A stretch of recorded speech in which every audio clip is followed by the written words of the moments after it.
Ბრუნდით პირდაპირ ეთერში და როგორც ანონსიდან გაიგეთ, უნდა ვისაუბროთ ლაზურ სახლზე.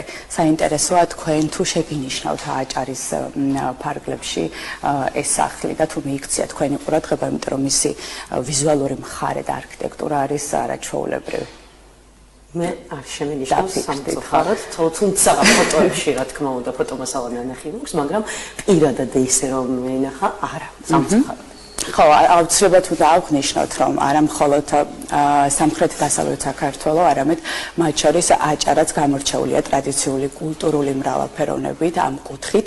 ერთ-ერთ მნიშვნელოვან ელემენტს წარმოადგენს ტრადიციული ლაზური სახლები, თუმცა დღევანდელი მონაცემებით კულტურული მნიშვნელობის ლაზური სახლები საფრთხის ქვეშ არის. სწორედ ამიტომ აჭარის კულტურული მემკვიდრეობის დაცვის სააგენტომ ლაზური სახლების პოპულარიზაციის მიზნით ვიდეო რგოლი გადაიღო, რომლის პრემიერაც დღეს ჩვენს ეთერში შედგება. მანამ სანამ სტუმრები შემოგვიერთდება, მოდი ვნახოთ ვიდეო რგოლი და უკეთ გავიგოთ თუ რაზე საუბრობთ და რაზე გავაგრძელებთ საუბარს. ეს ჩემი სახლია. აქედან იწყება ჩემი ამბავი. ის ინახავს მოგონებებს, რომლებიც სამუდამოდ დაილექა ჩემს მეხსიერებაში. ჩემი ბავშვობა, ჩემების ბავშვობა და კიდევ ბევრი თაობის.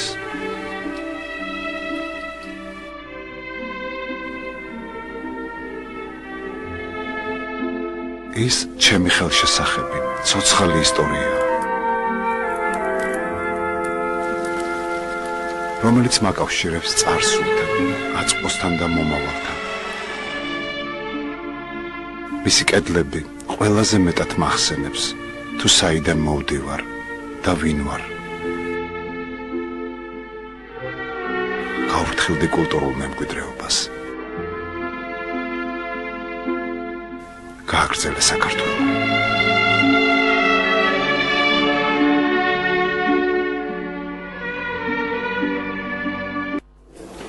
დავრუნდით და ჩვენ შემოგვიერთდა სტუმრები ვიდეო რგოლის რეჟისორი ზვიად სირაგვიძე და თემურ ტუნაძე აჭარის კულტურული მემკვიდრეობის დაცვის სააგენტოს მეცნიერი თანამშრომელი დღემშვიდობისა.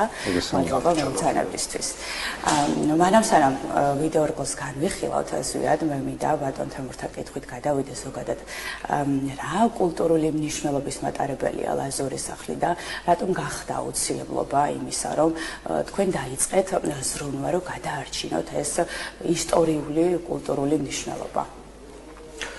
დიდი მადლობა მოწვევისათვის და ესეთ საინტერესო თემი დაინტერესებისათვის. დიდი მადლობა ბატონ ზვიადს, მართლაც კარგი მიგნებებია დაჭერილი ამ ფილმში და თვითონ კითხვაც არის თქვენს კითხვაზე პასუხიც არის ვინ ვარ მე. ეს ხო არის ისეთი კითხვა, რომელსაც ადამიანი დაბადებიდანვე მთელი სიცოცხლის მანძილზე ცდილობს, რომ ამოხსნას და სხვადასხვა ვარიაციები და ვარიანტები და გადაფასებები შემოდის ჩვენში. მათ შორის არის კულტურა, კულტურული მემკვიდრეობის ღირებულებები, რომლებიც ჩვენს ირგვლივ არის, სადაც ჩვენ დავიბადეთ, გავიზარდეთ და სახლი ამ გარემოში უზარმაზარ მნიშვნელობას ღებულობს, რომელიც ნამდვილად აერთიანებს ჩვენს წარსულს, აწყოსა და მომავალს და გაფიქრებს ამ საკითხებზე ბუნებრივია და აქედან გამომდინარე კულტურული მემკვიდრეობის სტატუსი, ძეგლები და ასეთი მნიშვნელოვანი ღირებულების მქონე მატერიალურ-კულტურულ ელემენტები მიუხედავად იმისა, რომ ის ქვა ან ხეა და უტყვია, საუბრობს და გელაპარაკება. თუ რა თქმა უნდა შენ ცდილობ, რომ მათთან ერთად ისაუბრო.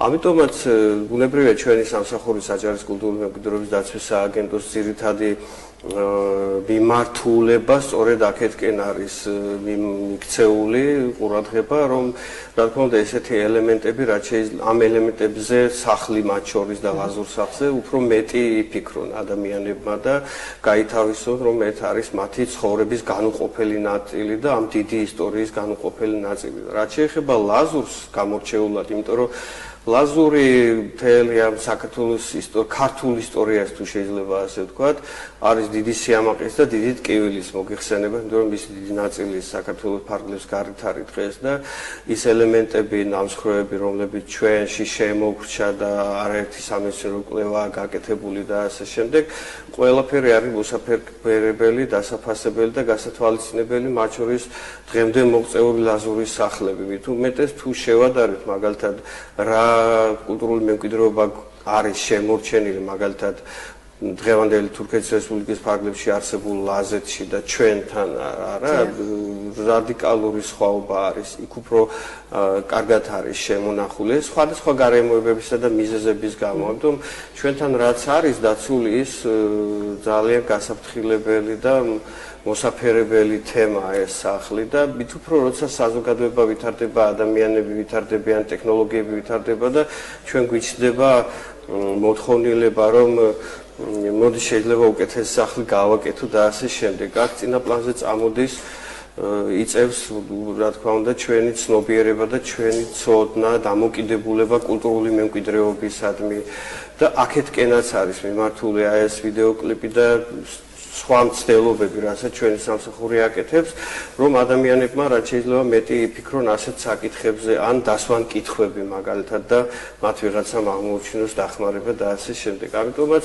ლაზური საცხოვრებელი გამორჩეული თავისი არქიტექტურით, თავისი ხისა და ქვის საინტერესო კონსტრუქციებით, თავისი თქვა გათბობის სისტემით და ყველა იმ თავისებურებით, რასაც აი ცხოვრების წესი რასაც ქვია და ადამიანის საჭიროებები რასაც ქვია, არის გამორჩეული ამ კუთხით. ისე როგორც ქართულ ხალხურ საცხოვრებელის ისტორიაში ჩვენ ძალიან დიდი მრავალფეროვნება გვაქვს ამასთან დაკავშირებით და ნებისმიერი სახლის საცხოვრებელი ნაგებობა აი ამ კრიტერიუმს აკმაყოფილებს იმ მეურნეობის, გეოგრაფიის და იმ სპეციფიკის გათვალისწინებით, რაცაც თქვა ცხოვრების წესი და საჭიროებები ქვია და ლაზურშიც ესე ჩანს იქ ყველა ნიუანსი, რომელიც დავუშვათ აი ამ ხალხმა გამოიარა და დღემდე როგორადაც მოაღწია. ბუნებრივი ეს საცხოვრებელი ამ უდიდეს ისტორიებსაც ინახავს. გამორჩეულია თავისი არქიტექტურით, იმიტომ რომ ეს არის ძალიან საინტერესო ერთობა, შერწყმა ხისა და ქვის კონსტრუქციის, აქ არის უსაფრთხოება, აქ არის სითბო და სითბოს საჭიროება ადამიანისათვის. რა თქმა უნდა, აქ არის ტრადიციული ცოდნა ჩადებული, რომელიც ძალიან ძველიდან მოდის ქართულში და თქვა ძველი წელთაღრიცხვის მეორე 1000 წლიდან დაწყებული ჩვენ შეიძლება რაღაც ესეთ თემებზე უწყვეტად რო ვისაუბროთ და ასე შემდეგ. ძალიან ბევრი საკითხი იყრის ამასთან თავს და სპეციალისტებისათვის ჩვენთვის ნებისმიერი ასეთი საცხოვრებელი ძალიან ბევრ კონსტრუქციულ ელემენტს ფუნქციურს ინახავს რომელიც არის რა თქმა უნდა გასაფრთხილებელი და მოსავლელი. ამიტომაც იყო რომ ჩვენ აჭარის კულტურული მემკვიდრეობის დაცვის სააგენტომ გადაწყვიტა რომ ასეთი მცირე რა თქმა უნდა ეს სოციალური ქსელებისთვის არის განკუთვნილი, მაგრამ აი ეს ვიდეოკლიპი სვამს ძალიან ღრმა შინაარსის მქონე კითხვებს და პასუხი უკვე საზოგადოებაში საუბრობდით აი ემოციურ დამოკიდებულებაზე რო ხვა და ხელაპარაკობს და ხშირად სცენენ ხოლმე ადამიანები ნებისმიერ ანუ თითქოს და არასრულიერ რაღაცებს უნარს რო ილაპარაკოს ხო სცენაზე. ზვიად ვიცი განსაკუთრებული ბმა აქვს ამ ყველაფერთან. განსაკუთრებული ძალიან და მაინტერესებს ამ შემთხვევაში ესეც მაინტერესებს და ისიც რომ რახან განსაკუთრებული ბმა გაქვს შინაგანი ემოციური სულიერი გაგიჭირდა თუ პირიქით გაგიადვილდა ამის გადაღება. მოგესალმებით. ძალიან დიდი მადლობა რომ კიდევ ერთხელ თქვენს ეთერში ვარ ამ ძალიან საინტერესო და მნიშვნელოვანი პროექტით ასე ვიტყოდი. რა თქმა უნდა იცით რა არის ხა საიდან სად მოვდივართ ხო ჩვენ ვართ იმ ქვეყნის შვილები სადაც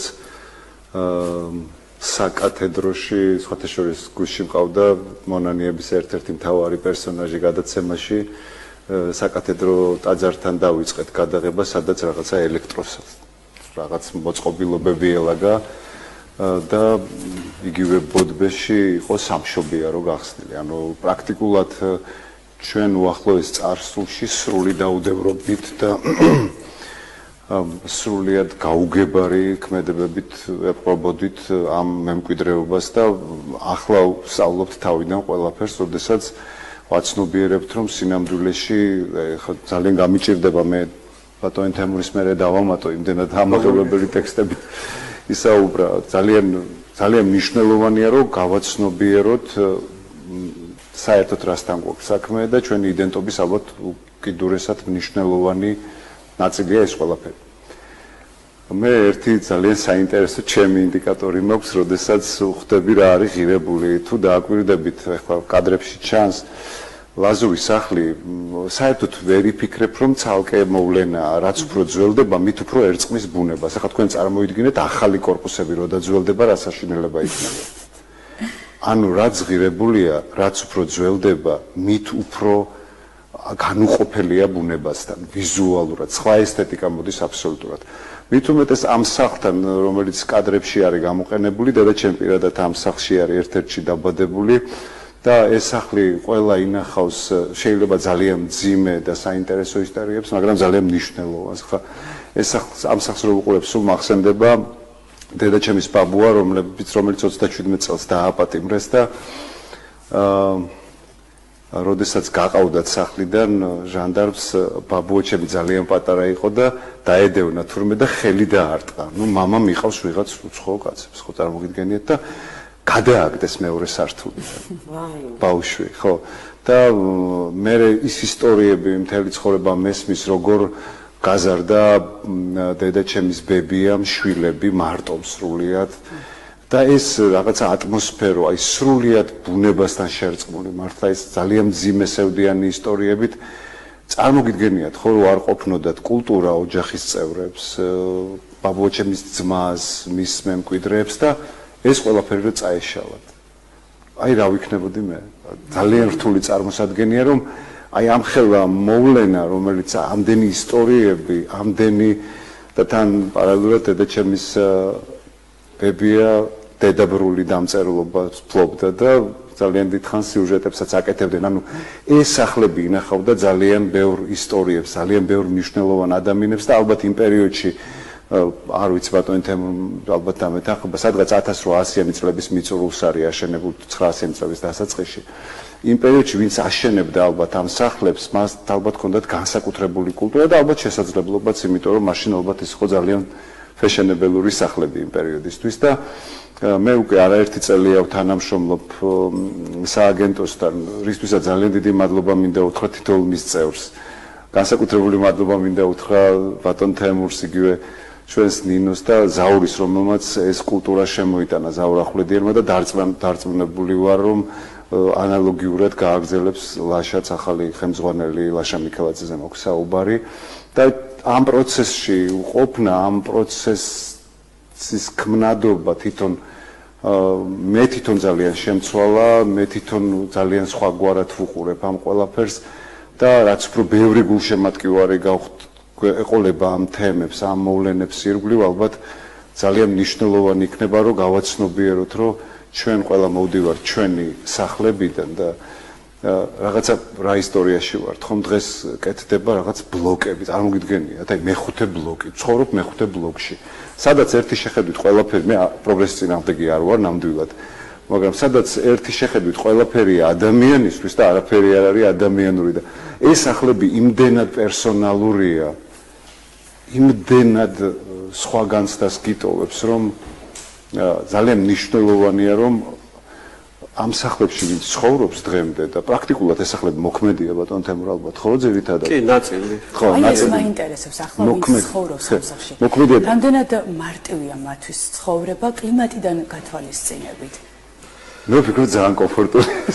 ცოტა გადაჭარბებულია, მაგრამ რაღაც ენერგოეფექტურობაზე თქვენს ლაპარაკობთ პარალელში. არა, იცით, ჩვენ ასეთ სახლებში მაგალითად ზუნდაგაში გვაქვს, ფურტიოში არის მაგალითად იუნუს ბერიზის სახლი, ცხოვრობენ, მაგრამ ამ ასეთმა საცხოვრებლებმა გარკვეული გადაკეთება და შიდა კონსტრუქციული რეორგანიზაციები განიცადეს, მაგრამ უმალეს შემთხვევაში ბუხრები მოშლილია, ლაზურ სახლს არაჩვეულებრივ ესეთ თაღოვანი ბუხარი ახასიათებს ეხლა ბუხრის კულტურაც თანამედროვეობაში მეტნაკლებად დეკორატიული ფუნქციისაკენ უფროა მიდრეკილი და უფრო აქვს ასეთი ფუნქცია და თქვათ გათბობის სისტემაში ყოველდღიური მოხმარება მას არა აქვს ხო ბუნებრივია ამან ყველაფერმა შეუცვალა რა თქმა უნდა იერი მაგრამ ვინც ცხოვრობს იმას თქვენ სწორად აღნიშნეთ ეკომფორტულება თუ შეიძლება ასე ვთქვათ არა იმიტომ რომ თქვათ ახალი სახლის აშენება არ შეუძლია უბრალოდ იქ გარკვეული სიყვარული გარკვეული ემოციებია იმ სახლთან დაკავშირებული და ამიტომაც არის რომ ინახავ მეორე მომენტიც არის ჩემის აზრით საოცარი მდგრადობა ბატონმა თქვა არსენ საოცარი მდგრადობა ინარჩუნებს ეს სახლი ბუნებრივია ეს არის ქვა გათლილი ქვა და იქ ხეთ შერჩეულია და ქვები ისე და ალბათ წაბლის მასალით არის. დიახ, წაბლის მასალა, რა თქმა უნდა, წაბლის მასალა, თანაც დარჩეული და შერჩეული წინასწარ და ლურსმის გარეშე ნაგები ძირითადად. კი ბატონო, უმრავლეს შემთხვევაში კი ისე ჭრობის წესი ისეა, რომ ლურსმის გარეშეა ბუნებრივია და სასწაულად საუკუნეს არ არის იმაზე უფრო მეტი ხნის გამძლეობა აქვს ბუნებრივია და თანამედროვეობაში რომ მყარად დგას ახლა ბუნებრივია ცოტა ხელი შეუძლება ყოველთვის ყველაფერს სჭირდება რა ბუნებრივია. აი როგორც რეჟისორს ზვიად რაოდენ რთული იყო აი ამ სახლების ამ სიტუაციის ამ გარემოს ავთენტურობის გადმოცემა იმიტომ რომ არ არის მარტივი. რა გითხრათ ამ ყველაფერს ხომ გიორგი შკუბლიანი. გიოს და მე წლები გვაქვს გიორგი შკუბლიანს და მე წლები გვაკავშირებს თანამშრომლობის და ალბათ ეს ის შემთხვევაა, როდესაც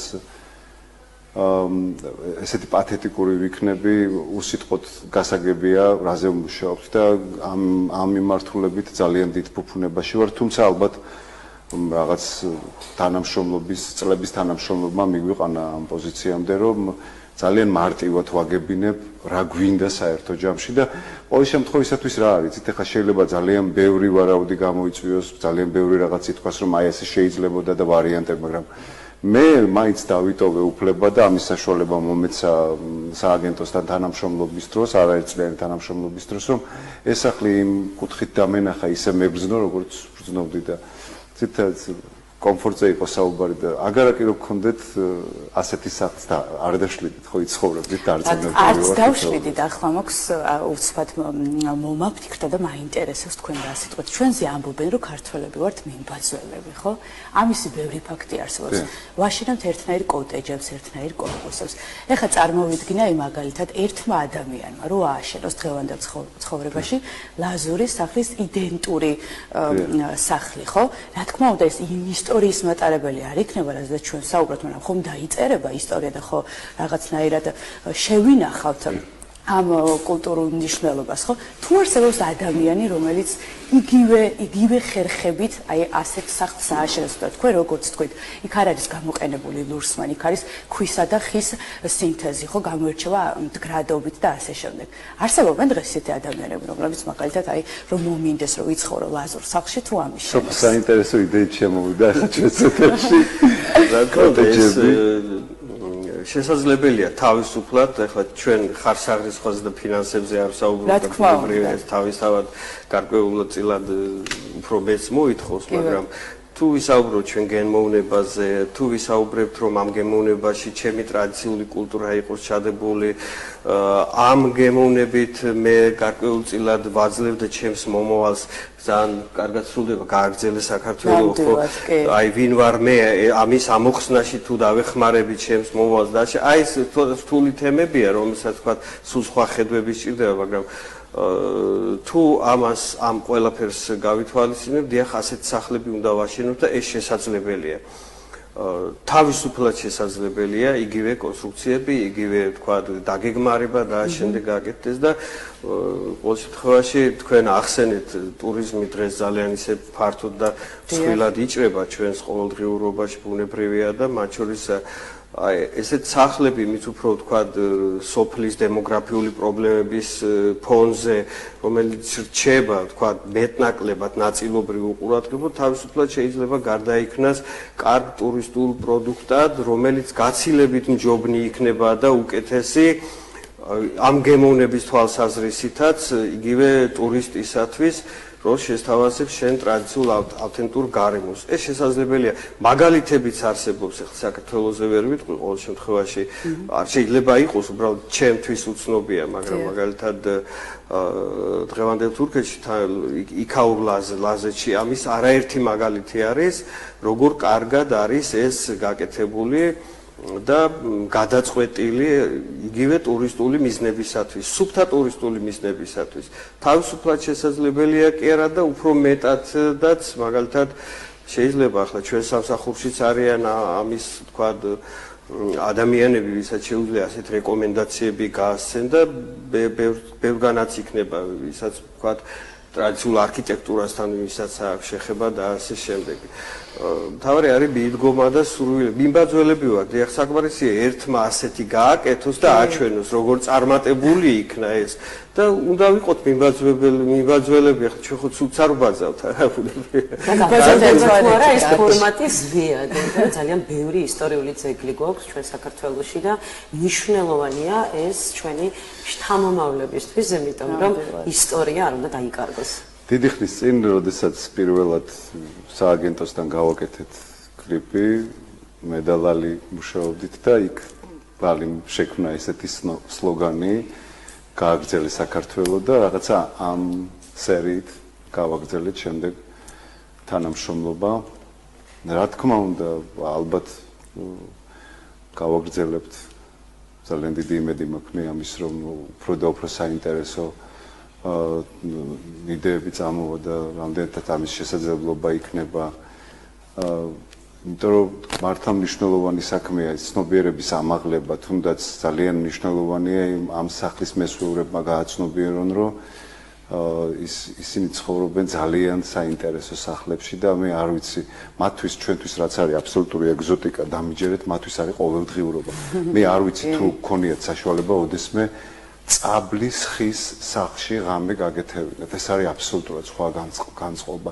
ჩვენ ხო ყოველთვის ვიხდით განწყობაში, ანუ ფულს ვიხდით განწყობაში, ემოცია რომ მივიღოთ, იმიტომ რომ მივდივართ დასასვენებლად, ვყიდულობთ რაღაც მანქანებს და ყოველთვის ვცდილობთ ვიყიდოთ ემოციას სინამდვილეში. და ეს ემოცია ამ სახლში რომ მიდიხარ, ამ ატმოსფეროს რო უყურებ, ამ ღია ბუხარს, დიდ ბუხარს, რაღაც მასიურს, მე ეს თაღოვან პირველ სართულს, აი რაღაც აბსოლუტურად სხვა განწყობა გაქვს და მე ძალიან მელამაზება ეს ისე მელამაზება კულტურის სანახავად ჩამოსული ტურისტი ცოტა ისე მელამაზება აი ნებისმიერ ფეშენებელურ რაღაც ძალიან მელამაზება მე ეს უკვე გამუქებული ხის კედლები ცოტა დაბლაგვებული გაცვეთილი მაგრამ რა ვიცი მე მგონი რომ ძალიან საინტერესო და ძვირფასი მემკვიდრეობაა ჩვენთვის რომელსაც სააგენტო ცდილობს რომ საინფორმაცია მიაწოდოს, ცნობადობა გაზარდოს და ტურისტული თვალსაზრისით მე ვფიქრობ ძალიან საინტერესო იქნება სამომავლოდ დამსვენებლებისთვის. კი ბატონო, ნამდვილად. მადლობა სტუმრებს. მადლობა თქვენ ძალიან საინტერესო თემის წარმოწყებისთვის, გისურვებთ წარმატებას და იმედი მაქვს რომ უმოკლეს ხანში უფრო რაღაცა სიახლით დაგვიბრუნდებით. წარმატებებს ვისურვებთ ჩვენ სტუმრებს და ჩვენ რამდენიმე წამში ისევ დავბრუნდებით. მადლობა.